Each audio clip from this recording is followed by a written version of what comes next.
there, and welcome back to Don't Open That Door. Come along with our triumvirate of terror as we descend into darkness, hurtle into horror, and plunge into peril.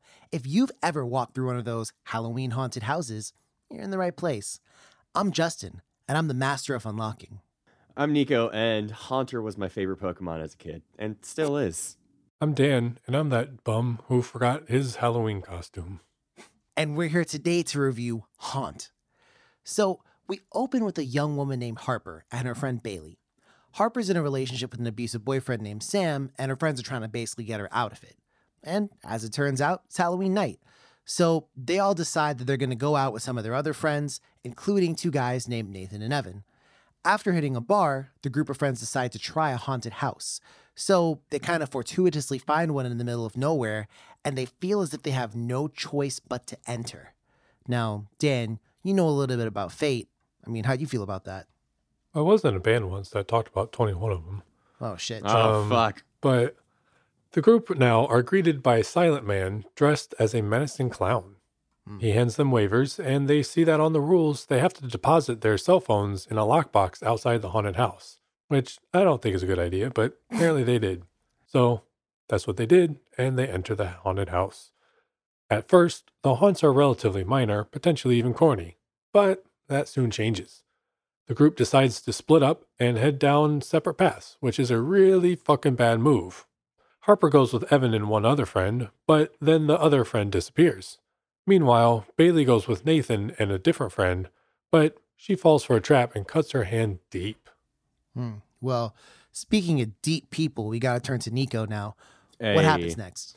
So the two groups reunite, and they are greeted by a gruesome scene where one of the haunted house performers murders their missing friend right in front of them. Eesh. Harper and company then decide that they need to, get the fuck out of Dodge, but they're locked in. So they try to explore further, and Nathan finds a guy in a ghost mask, not Ghostface. That's a different movie.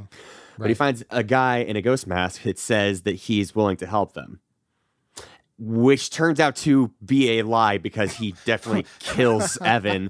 And another friend's also killed, and Bailey's captured by the demented haunted house workers. So yay, it's all going just great. So Harper and Nathan become separated, but Nathan manages to send a message to Sam, and he then escapes, though he comes back for Harper because he's thinking, I could be your hero, baby. I was there with you, bro. Thank you. Meanwhile, Harper faces some of her past trauma simultaneously with some new, fresh, very real trauma in front of her, and goes on a killing spree, absolutely murking some of the haunted house performers. Though she unintentionally kills Bailey because the cult disguised her as one of their own. You just hate to see it, folks. You just hate to see it. One thing that we don't hate to see is Dan wrapping it up. So, Dan, why don't you finish this up? Pause. Okay, I wasn't even thinking about that. I mean, that is smart. Good so- practices. Yeah, exactly. Listen, Continue. Well, luckily, Sam actually shows up to save the day, and he's immediately killed by one of the performers. Oh well. Harper and Nathan fight their way out of the haunted house, and escape in Sam's truck. Harper wakes up in the hospital, and a nurse asks her to sign some release forms, which reminds Harper that there's one performer left, and because of the release forms that they signed, he knows exactly where she lives. The movie ends with the performer breaking into Harper's house, but she was prepared and catches him in a trap of her own, and then kills him. The end. all right, well, a little bit of traps, a little bit of haunted house. Let's get down into it, shall we? Nico, how does this movie look to you? It looks like a lot of fun. Honestly, I feel like they got away with a lot in the costuming department because the most of the time the characters are on screen, they're in robes, and that already does a lot for them. So we got these really kind of cheesy, almost campy, but still very characteristic. Campy's not the right word, but just exaggerated masks that were, I think, a lot of fun, combining with a lot of neon visuals, and I think it's a good time. It's not flashy, literally or figuratively, but I think it's a good time. Mm-hmm. I think one thing the movie does well is there are different rooms of the haunted house, and they kind of feel different. In particular, the last room feels different to everything else, but there's good separation of the rooms. Each room kind of looks and feels a little different. There's a part where they have to go through like a claustrophobic maze. Then there's another part where like there's mad spikes and like those glue mouse traps that are like mad inhumane, but except for people. So, you know, there's a lot to see here. Dan, not to get stuck on the point here, but what do you see in this one? I actually thought and I see what you did there too, by the way. Yeah. Don't think that slipped by me. Nuh-uh. I actually liked a lot of the cinematography. There's some pretty cool shots. Like there's one where there's like these 3 coffins, and they have to like open the coffin, and one of them is like a trapdoor they have to walk through or whatever. But there's just a cool like zoomed out shot of like the 3 coffins, and the lighting is really cool. There's some shots when they're going through the tunnels and they're kind of crawling through there that I thought was pretty cool. So I thought they did a really good job on camera angles and cinematography. In terms of the sound department, I would say that I don't think this one had any like super memorable themes or anything like that. I think it just kind of more so emphasized the sound effects, you know, like the squelching of when someone gets their head stabbed by like a pitchfork, or the screams that someone might have. I think it was more of that. So I thought the sound design was nice. I liked it. But Nico, thoughts? I don't really have too much else to add. The only thing is there was one particular moment that did really stick with me, where I can't remember who it is that's dying, but one of the clown demon people, actors, whatever, they basically tease a guy's head off, but except not with a golf club. He uses a sledgehammer, and it's like just he's taking a scoop out of a meatball, and just the way that looked and sounded, just that fucking got me. No, I want meatballs, and I don't know what that says about me as a person. Italian. But let's go ahead and dive into some other things. That was like the most lackluster Italian fucking mockery I've heard. Italian. So right. Let's go ahead and tee it off here to take a phrase from Nico. How'd you feel about the general premise of this movie and the enemies? You know, so we got it's Halloween night, so this is a Halloween movie for sure. And we've got our college age, you know, compadres, so to speak. And we've also got this weird group of people. So the performers of this haunted house are some kind of weird cult or something where they rip people's faces off and then wear them and do some kind of body modification. Yeah, hated that scene too, well. By the way. Just hated it. And I don't know, like, how'd you guys feel about the enemies, but also just the general haunted house premise as a Halloween movie? How's it work? So I like the haunted house premise. I thought it was good. I mean, I think that just plays into the whole point of a haunted house. You know, like as you go through a haunted house in real life, you're kind of like, oh shit, is this real? Like, I mean, you know, it's not, but like, what if, you know? So I thought that was kind of cool. The bad guys, I thought was interesting. And I'm not quite sure how I feel, because when they're first revealed, I feel like throughout most of the film, I thought when they're still like hidden, I thought they were just normal people. And then when they're actually revealed, there's a lot of body modifications and stuff, and they don't really look human. So I thought that they were like demons or something like that, but then they are actually just people. And I was kind of like, I almost wanted them to be demons or just like Halloween spirits who are just doing this just to fuck with people because that's what they enjoy or something. I don't know. I almost that is what they were doing, to be fair. I mean, that's true. But I kind of just wish they weren't actual like humans. It kind of killed a little bit of it to me when near the end, somebody's like, oh, yo, one of them is like a tattoo artist or whatever. Yeah. And I was kind of like, even if you just left that out, like just, I don't want to know about these people. I'm fine with just knowing that they're fucking people up, you know? Yeah. But I did like their design and stuff. I thought the facial modifications and stuff were like kind of cool and creepy looking. Nico, what's your thoughts about the general premise and enemies in this one? So I want to echo most of what Dan said, but there's one thing that's been bugging me ever since I saw it. Just once I saw this tiny little detail, it was like 50% of my brain was dedicated from thence on, whatever, to just hyper focusing on this while the rest of the movie was happening in front of me. And it was this, my friends, listeners, everybody. It just got one Yelp review, and it was a 1-star review. I just couldn't stop fucking thinking about that the entire time the movie was going, because, like, I know that slashers are, you know, goo goo gaga movies for dumb people who their fucking brains turn off. But if you see there's this like newly established thing with 1 star, where it's like, hey, me and my mates, we actually fucking died. Haha, Teddy got stabbed. Don't fucking come here. And not to mention that, but there was a moment on screen where they show Sam and he's pulling off the road to come rescue them because he. Weird. Yeah, we can see that it's just a straight line into the woods for like 19 miles. And I'm like, y'all couldn't have used a little more fucking deductive reasoning here. Just a smidge. Yeah. So, Nico, first off, to clue the audience in, one of the characters remarks kind of offhandedly when they get to the haunted house that there's no reviews aside from one Yelp review that basically says, this is some shite.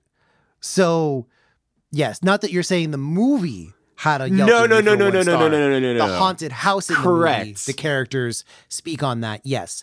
And I kind of thought, I understand that horror movies need to kind of establish a little bit of suspension disbelief for sure. But to your point, this haunted house is in the middle of the fucking woods. Like It's in the middle so of goddamn nowhere, far into the woods, y'all. which confused me because they start off in like basically a college town. They're at a bar and then they're like, let's go to like a haunted house. Cool. So they're all like walking along the street. And there's a little construction sign further down the road with like lights saying haunted house. And then there's nothing. So they just kept going down the road for 19 miles like, all right, I guess we just trust it. Keep fucking driving or walking or whatever. Yeah. And it was like, wait, what possessed you to go like that far into the woods? So Off the fucking random. unnecessary. They literally they were in a college town. I guarantee they could have found a similar experience, but with an actual like walk through Halloween haunted house if they spent that much time just looking literally anywhere else. I'm sorry. Yeah. It's just, I'm sure you've both had moments where you just cannot think about anything else as the movie's going on. This is my own personal Sisyphean hell. Welcome. Hey, listen, fair enough. And kind of off the back of this movie is generally classified as a slasher. Do we see any kind of just generic slasher tropes in this one? Do you think this fits really well in the box of slasher movies? I do. I mean, usually the slasher genre, the bad guys will hunt the good guys, and I think that's very much what happened in this. And then we also get the classic final girl trope, Yes. Harper went kind of badass near the end and fucked them up and survived. And it was interesting because there is one other survivor too, which usually doesn't really happen. True. Yeah, so I think those two are pretty clear slasher tropes. Agreed. Although, and it's funny to follow up on that, but when Harper is talking to Nathan, who is the other survivor, she goes, I don't really get out much. And he goes, yeah, me neither. Right. So they both, in a way, kind of sort of fulfill that role. I could see that. I also think there's the classic, the villains come back for one last hurrah in a slasher, like he goes to her house, just like Jason did. And just like other slashers all the time, they wind up at your house or some shit. Sorry, so. that's another thing. You gave them your fucking address? Are you serious, dog? Are you serious? Oh, I'd have lied like shit. They weren't going to verify that. Yeah. I would have lied like shit on that application. Come on now. So, yeah, Nico, in terms of the slasherisms of this movie, did they, illuminate the darkness of your mind? So I thought this one was honestly a lot of fun, and to Dan's earlier point, it didn't really click for me that they were actually people who were just have undergone a lot of body modification. Like when I first saw the dude who was described as a tattoo artist, and later Mitch, or whatever his character's name is, which I think is an actually pretty funny bit we can talk about in a second here. But I was definitely taken aback. I'm like, oh shit, who is this serpentine looking motherfucker? And what kind of weird snake god am I about to be consumed in the name of?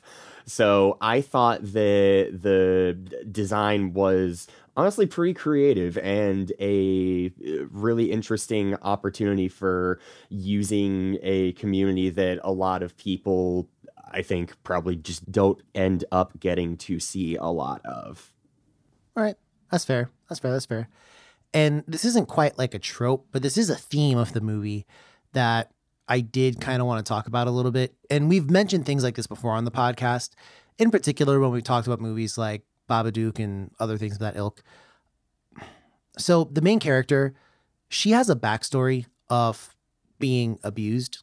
And like when she was a kid, her dad used to abuse her mom. And then she herself is in an abusive relationship with Sam. So I took a little bit of umbrage with that, if only because it kind of confused the writing. Because I mean, like, okay, so she's kind of, on the outs with Sam, and her friends are like, yo, you need to like leave this dude, right? And okay, fine. But then like Nathan manages to text Sam, and Sam shows up, and you're like, oh, Sam's going to help him. But are you trying to have me root for an abuser? Like, is that the play here? Like, I was a little mystified at that. But then it's completely pointless because Sam's killed within the first like 20 seconds of him stepping onto the property. So why even have Sam? I think that may have been partially the point, to try to get you to have conflicted feelings about Sam coming to the rescue. And then, oh, well, we don't actually want him to rescue her because he's an abuser. So I think, now whether that was a good idea to do all that or not, I don't know. But I do think that was kind of the point. And I was also a little bit conflicted about Sam's character too, because, disclaimer, I in no way, shape, or form do I think that domestic abuse is good. Obviously, it's really fucked up. But they also say that he's an alcoholic. Right. And, part of me is like, well, not that it's an excuse for his behavior by any means, but alcoholism is also not a good thing. Like it's, part of me wanted a little bit of redemption for him because of that, because like it's a sickness and, like it's a mental health disorder essentially. And like I wanted to root for him a little bit, but then I didn't because of the abuse part. And I was kind of conflicted there. So when he did get the phone call, I was like, oh shit, is he going to come save the day? I don't want him to. But I was just confused as how they were going to do it. So I was confused by all that too. But I was just kind of conflicted by his character just in general. Yeah. And I mean, I see your point for sure that you made about, being intentional and whatnot. But I kind of feel like in a movie like this where, and to be fair, like, I don't know. I feel like just generally, and this is my feeling overall about stuff like this, I feel like if you're not going to take the time to really explore it and treat it a certain way, kind of like Midsommar or other movies we reviewed on the podcast, I would kind of prefer that kind of stuff being, it's a sensitive topic. So I would prefer it being kind of left out unless you're really going to dedicate the time to like really exploring it. I mean, literally her childhood trauma was literally there so that they could have the scene with her at the end in the kind of locked room, mystery room under the bed and having a flashback to that and her kind of confronting that. But I kind of feel like that's almost kind of the equivalent of a cheap pop. Mm-hmm. And there's other ways that you could get that. Yeah, and definitely. To the point about Sam too, like, I just think it would have been a better writing choice if Sam had, again, I don't know why he has to be abusive. He could just be an alcoholic. Like that alone is, they could be like, hey, like, it's not healthy for you to be with this guy right now. He's not a good person for you right now. He needs to get himself sorted out. And, you know, they could have even had, you know, like, I don't know, like a little shot of like, if they've already said Sam's an alcoholic, you know, well, where's Sam? He's not coming out because he's drinking or whatever. Well, damn, he always is drinking. He's also And then when you call him- characterized literally only in like that context. Like when fucking Bailey is talking to her earlier, the script here is just a chef's kiss in a ironic way. By that I mean bad. It's she says, Harper, he's an alcoholic. You know how I know? Because he's an alcoholic.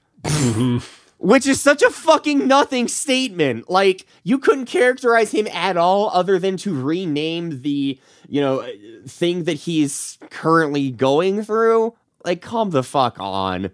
It was just really lazy way to include, like, oh, here's something else that we can use almost as, like, I really like the way you were talking about it earlier, Justin, with the trauma stuff, too. Like, it felt like almost this setup for a punchline instead of taking time to really like spend some, you know, minutes, whatever, however long, really actually addressing the issue of either of those. I also think, like, I agree, and I think that if this wasn't a plot point at all, if they just like, you just take away those parts of the film, it would have been No just difference. there's no difference in the movie at all.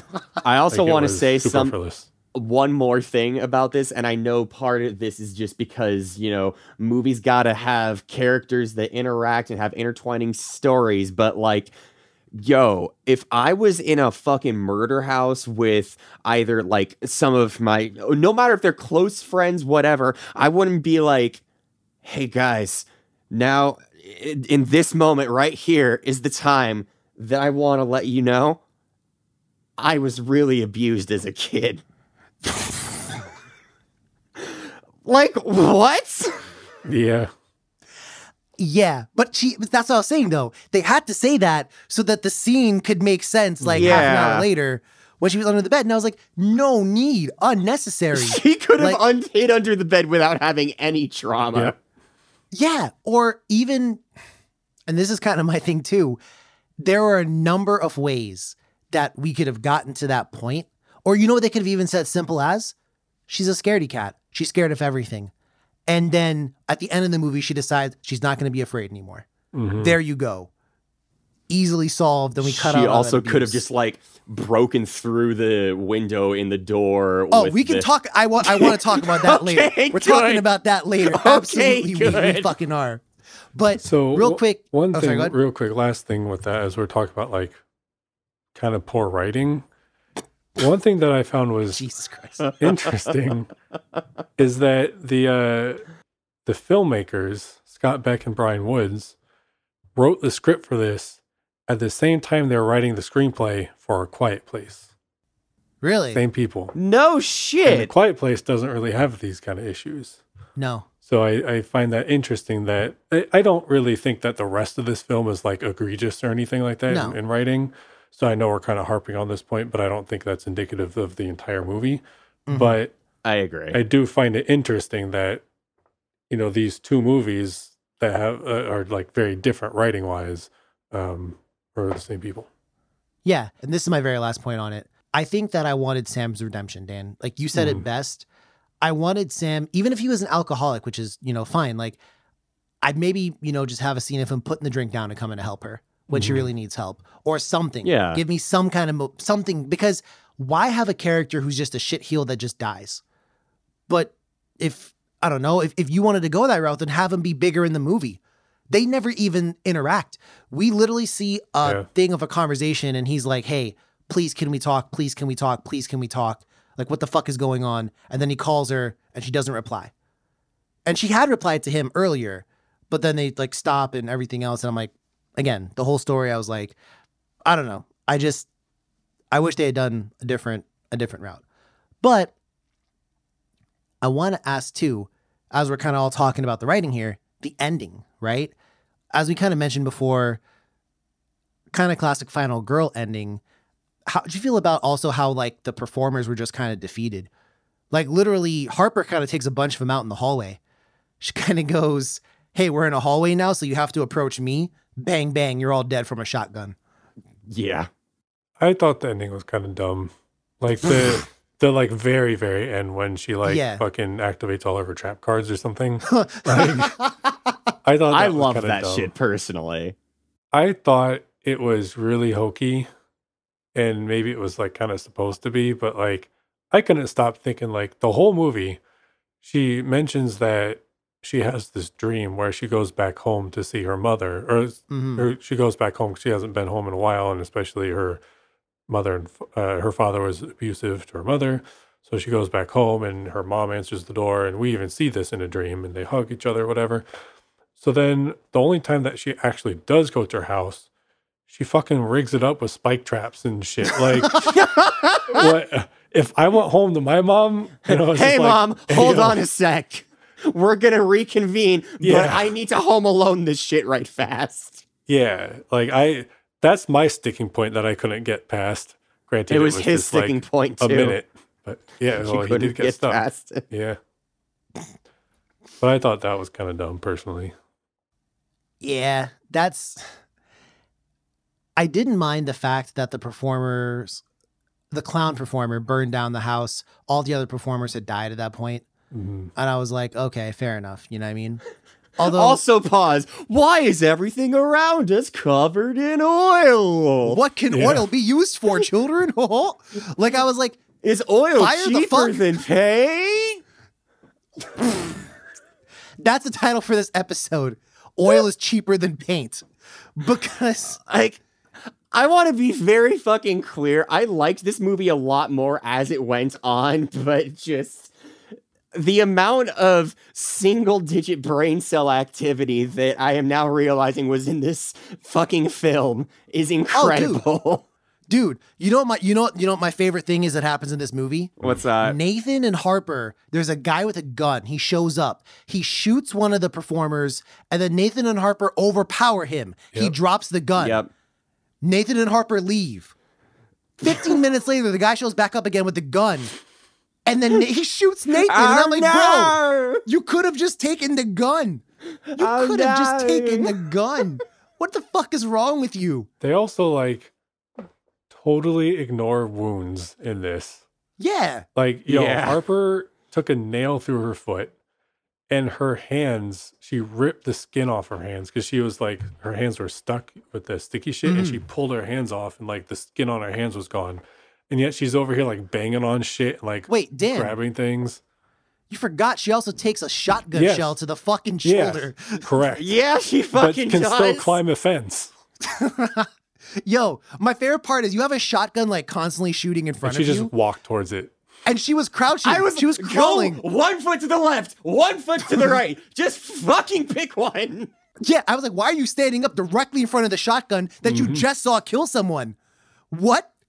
And then she just like stands up and gets shot. And I was like, bro, why are you doing this? I also love I'm gonna work together with you so we can make this a sawed-off shotgun instead. Yeah, that was, yeah. Like, I'm sorry. why was that your effort? You could have just swung the saw at her, but instead, you literally made it more efficient for her to kill you. Yo, literally, That is Nathan- not a hyperbole at all. bro, what about the fact that Nathan and Harper were like on top of the fence about to escape? And then he saw the dude. And I don't know if he used like the spell duel or some shit. I don't know what happened. But then Nathan jumped down off the fence to confront him with his baseball bat. And that's when the dude shot Nathan. Why wouldn't you just keep running? And then Literally Nathan just fought him. go. And then Nathan beat the brakes off of him, left the gun, and then went back with Harper. And I was like, bro. And then he's like half dead in the car. And I'm like, you deserved it. Why did you go try and fight a man with a gun? What's going on? He was gonna So- backyard baseball this motherfucker. Like his name was Bro. Pablo Sanchez. Yes, Pablo Sanchez is the GOAT, bro. Pablo He's Sanchez is the fucking goat. And I Why need do I remember everyone that in game? this chat right now to put some respect on his name. Fair enough. Fair enough. Well, I feel like we've talked about some of the things, but let's get down to brass tacks. It's time for the what would you do, right? So So much. So there's going to be much two separate different. segments of this, but let's get started. So first off, I mean, the three of us have hung out enough on Halloween nights. Would the three of us, could you see us ever going to a haunted house? No, Or like a walk-through haunted house? I wouldn't. I could see the three of us going to a real cheesy one, like at a mall, but not some okay. middle of the road in the fucking wilderness, mate.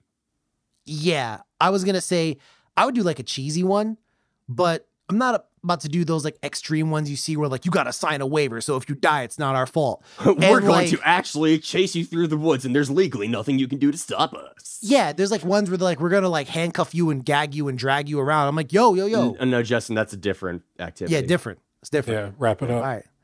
But yeah, so I'll tell you, that's kind of one thing we'd never do. But let's say we did. No, yes, it actually is.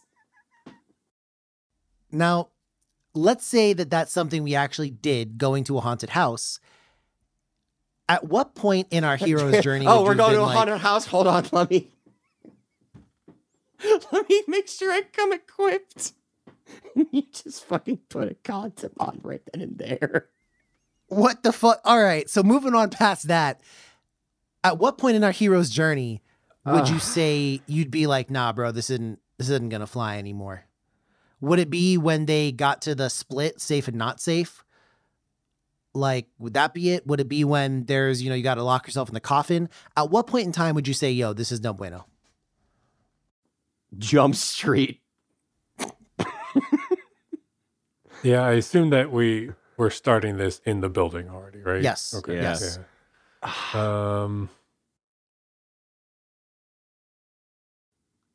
I think the first, actually near the beginning, probably when the witch or whatever first drug the body out, and which you kind of assume is like somebody else who came through the haunted house, and they like kill her or something. You actually see her. There's a shot at the beginning when they pull up. There's people outside, and she's standing outside. I was wondering about that actually. Yeah.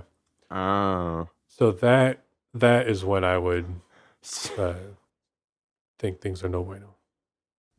Fair. Nico, just from the start, you're just like, we're not, no.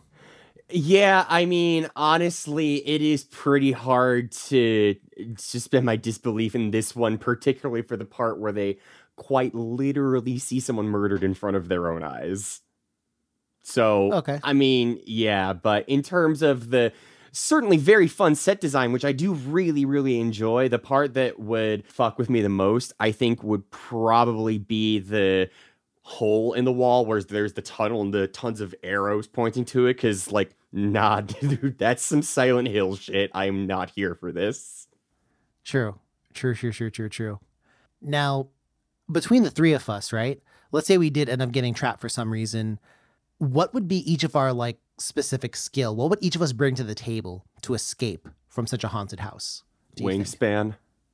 We're tall as fuck, dude. I mean, okay, we're tall as fuck. What are you going to do? Tall out of the house? I mean, yeah, can fucking make a ladder. Oh, shit. Anything Link else Force Swords besides make a Adventures ladder? up in this pitch. Just saying. Okay. You asked. We have a plan, maybe?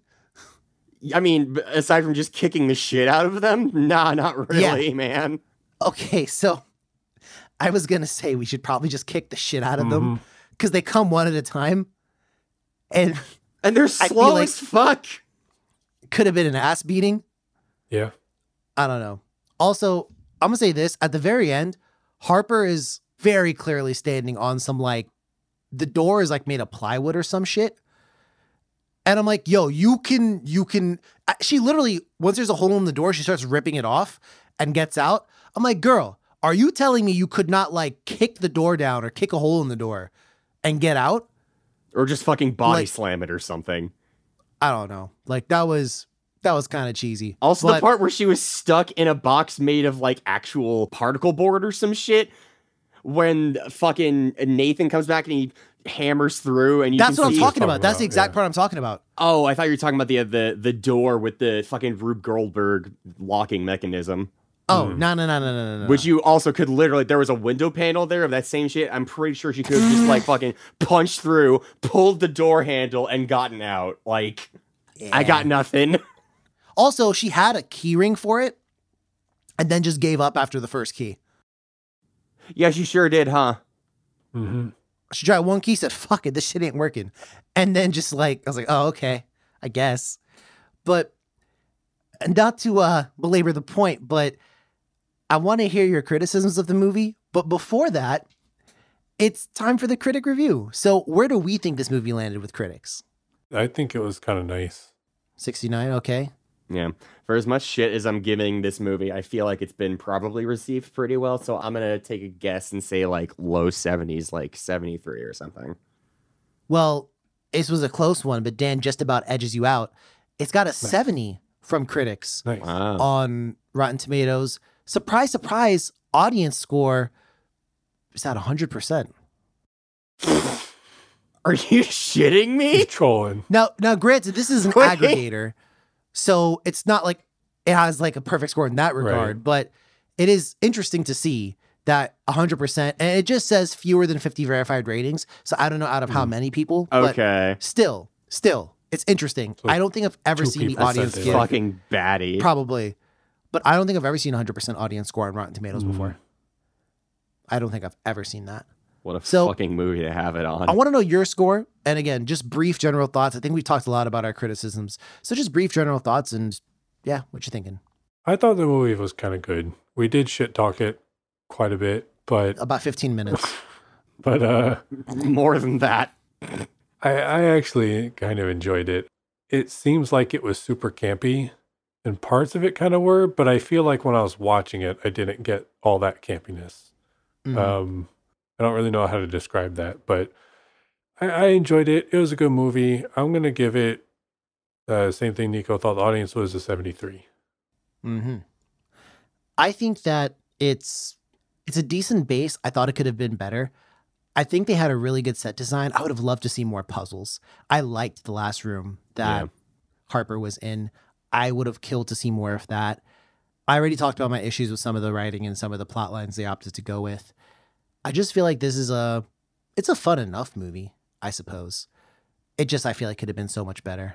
This is going to get a, ironically, nice score from me at a 69.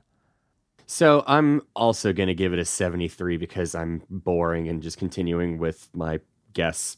I had a lot of fun with this movie despite all of my various gripes that I've had throughout this episode. And I think it's a good time. I don't think that this is anything that... Because this is a slasher, I think this is allowed to be a little bit more narratively egregious at times. And I think this just sort of gets by on the level of what is just near to almost too much goofiness for me. But I still did have a lot of fun, so I'm going to give it a 73. True. And at least there were no like Tesla slowly driving away on autopilot. That shit Still cracks fucks me up. I have to watch that scene again. What? When we're done with this, I'm going to quickly watch that last ending Just scene that again. scene. The whole movie's Yeah. not worth watching. Just the scene, though. Check the Texas Garbage. Chainsaw Massacre, the new one, dear listeners, if you don't know what we're talking about. But No, Yeah. don't watch the movie. Listen to our review. The movie's trash. so are we going to give this one a recommendation from the pod? Yeah. So, yeah. Yeah, I would agree with that. So the movie is recommended. Would we say anything else? Golden Seal, Diamond in the Rough, anything of the sort? No, I don't think so. I got nothing. Yeah, this one, I think, just sort of does its job well. Nothing too particularly outstanding in its field or anything like that.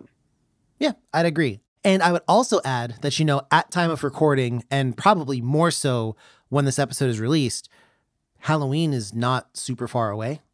And if 3 months away. what are you talking about? It's August, pretty much. Okay, well, Halloween in that case is basically Bovember then. You know what I true. say about it being August? You lie, sir. But also keep in mind, people start watching the scary movies at the start of October. But that So- doesn't mean it's Halloween. That just Okay, means fair it's enough. Fair enough. the start of fair enough. October. Yeah, nobody watches any of the other months of the year. January, February. Boone. I thought you were going to say. So, oh my God, Bay. we are idiots. Bay. Hard Bay. We are 3 idiots. So ignore us, please. Idiots. Excuse you. All I was trying to say is if you have a rotation of scary movies to watch during spooky season, I would say This is a that good this would go into the rotation rather nicely. Yeah, for sure. So there you have it. But if you want to hear more pure idiocy from us, check out our website. That's dotdhorror.com, where you can catch all of our episodes. We're also on social media for you to tell us that we're idiots. We're on Twitter and Instagram at dotdhorror. Plus, we're on Facebook. That's under Don't Open That Door. We're not on Twitter anymore. We're on X. Shut we're on the X. fuck up. No one's calling it X. Well, it's funny because we're making this joke now at time of recording, but I wonder what it's going to be at time of release. So the bird might really be gone at that point. We'll see. We'll see. But either way, as always, dear listener, keep yourself safe. Try to, be reasonable about haunted houses, haunted house eye. And as always, dear listener, Haunted houseies. How's I? shut the fuck up. Don't open that door. Bye.